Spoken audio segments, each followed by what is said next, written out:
This short clip is from my live trading room. You can engage directly with my fabulous team and me at LaDucTrading.com for all our research and trades. Or for just my daily live streams, you can access via YouTube memberships. All links are in the description. So the crash risk, by the way, remember that post I did last week? Iran is winning, which is dangerous. March 12th, I'm confirmed bear. Higher oil means higher dollar, higher yields. Yes, we had one day of shake and bake. It doesn't negate anything. Higher yields, huge. Higher dollar yen after the shake and bake of yesterday, yes. Higher inflation expectations. You heard the Fed. They can't even do an SCP, a dot plot, because there's no idea they can look into the future and see what's going to happen. But Powell's going to stick around, and they will not have consensus. And Kevin Warsh's nomination is even potentially at risk, but we won't go into that right now. Rate cuts are being priced out, and the earliest rate hike expectation, believe it or not, is May. Can you believe it? So this whole thing I've been talking about since the beginning of the year, before I knew anything about Iran escalation,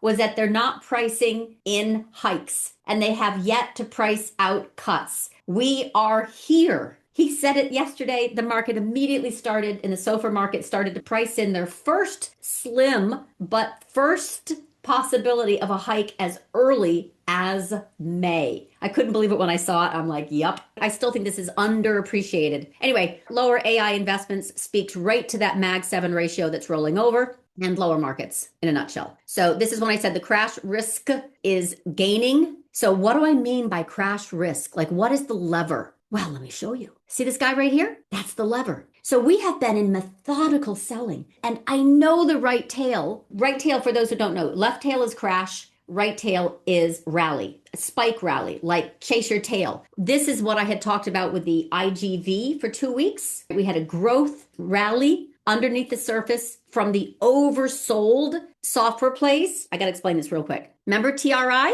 That was the poster child. It had fallen 60% because of AI disruption. And then my growth to value ratio started moving higher. And I said, this is the right tail. These are the out of the money calls you want to grab for a short-term rally. And look at that puppy. It went from 80 to 113 in 2 weeks. And then I said, it's done. Why did I say it was done? 2 reasons. One, the value rotation I said would last until February, and my little ratio here of growth to value was hitting resistance and was about ready to roll over. It was done. That's all. So now look what's happening. Market is not stitched together very well. And here it is, options expiration, and the market is still soggy underneath. We've got the dollar percolating higher. We've got gold selling softly. These are the risks. We have 653. So maybe we will go hit my 6508 today. It looked more like Monday, Tuesday to me. So I'm a little bit, Then we could have a little right tail rally. Otherwise, this is what I mean by crash risk.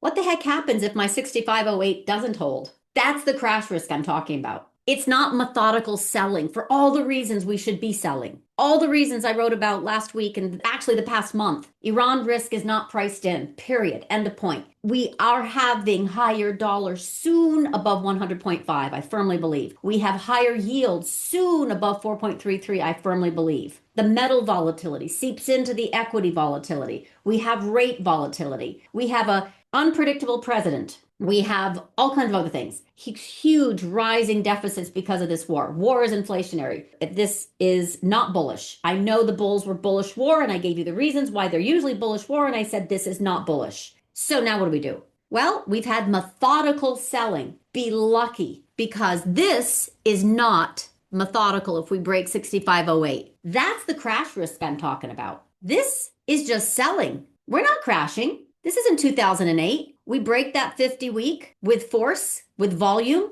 That's crash risk. Like you're playing short for profits or for protection. This is crash risk. All right. So Archana does remind the JP Morgan caller put is 64.75. That gamma is increasing. So that is now a magnet. Very good point. All I know is we are going to hit that 6508. Like this is not an if. It's just a when. What we do there, however, really matters. You are open to crash. You are open to a 2008 type of, we're going to just go have a cascade of forced selling, or it's going to get defended. Oil price comes back in, they talk ceasefire, I don't care what, that something will come in all of a sudden, and then your right tail for your rally is in play for sure. Join Club to trade with Samantha. Scan this QR code or click the link in the description.